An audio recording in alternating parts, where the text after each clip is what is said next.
Meghan's huge yearly bill for clothing and jewellery exposed amid house-selling case. A royal biographer has branded Meghan, Duchess of Sussex, as extravagant and says the British public are unimpressed with her spending habits.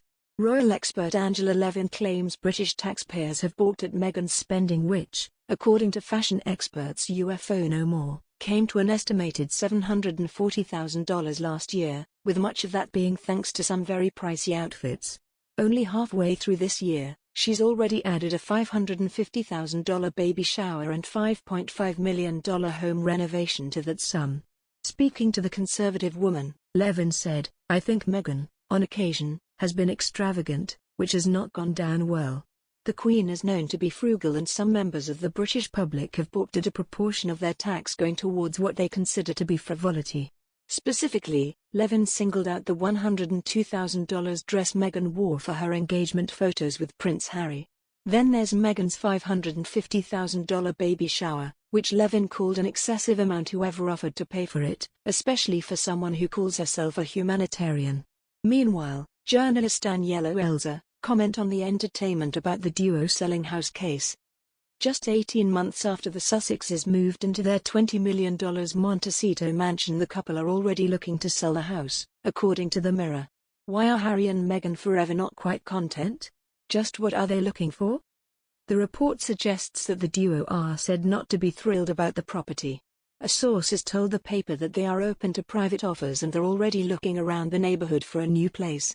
The source has said they are thinking of selling their house there. However, it won't be on the market because of who they are. It's only being shown to people who are confirmed with funds and are serious buyers. They want to stay in the neighborhood or nearby, but they aren't over the moon about the house and the location. All of which is curious given that last year, during Harry's appearance on The Late Late Show with James Corden, when the duo video called Meghan, she said at one point, "I think we've done enough moving."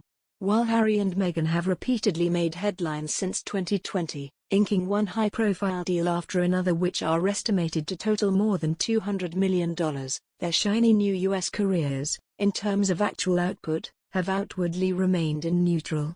Sure, they are probably beavering away behind closed doors, one blue sky thinking session after another, production meeting after production meeting, but they have not released anything via their two streaming partnerships in more than 12 months. In December 2020, less than 2 weeks after announcing they were Spotify's newest A-list hires, they put out one 32-minute podcast which featured a clutch of celebrities, a number of whom would appear to be friends given they were at the Sussexes' wedding. Let's be honest, as great as he is, getting Uncle Elton on the line felt pretty lackadaisical. Since then, and despite hiring award-winning podcast producer Rebecca Sarnans in July last year as Archul's head of audio, they have yet to put out a follow-up. These might both prove to be touching and powerful shows, but on paper they don't exactly sound like they will be setting viewers or Hollywood on fire. Having swiftly repaid the $4.4 million of sovereign grant money used to renovate their supposedly still official UK residence, Frogmore Cottage, not long after announcing their betrothal to Netflix, that would suggest that some sort of lump sum had come their way. However, this sort of deal, The Telegraph has reported, is more likely to see the couple paid a comparatively small retainer fee, with larger sums being confirmed when the programs they pitch are given the green light. With, as far as has been made public, only 2 shows having been given the go-ahead, just how much cash might they have earned from this deal? More recently, the royal fashion site UFO No More, which scrupulously tallies these things, put out their annual list of the value of the new clothing worn by royal women in the last year, and they're in the number 2 spot, beating out 3 queens and 3 future queens, was Meghan, who wore $115,960 worth of new pieces last year. Coming in at number 1 on the list was Meghan's sister-in-law Kate, the Duchess of Cambridge, who managed to wear $160,523 worth of designer duds in the previous 12 months. Similarly, the Daily Mail has reported that the former Suits star also wore $27,549 worth of new jewelry in 2021, including a $2,013 necklace meant to boost self-confidence and the $5,523 diamond earrings she wore to visit their chicken coop during the Oprah special.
last year, during Harry's appearance on The Late Late Show with James Corden, when the duo video called Meghan, she said at one point, "I think we've done enough moving." While Harry and Meghan have repeatedly made headlines since 2020, inking one high-profile deal after another which are estimated to total more than $200 million, their shiny new U.S. careers, in terms of actual output, have outwardly remained in neutral. Sure, they are probably beavering away behind closed doors, one blue sky thinking session after another, production meeting after production meeting, but they have not released anything via their two streaming partnerships in more than 12 months. In December 2020, less than 2 weeks after announcing they were Spotify's newest A-list hires, they put out one 32-minute podcast which featured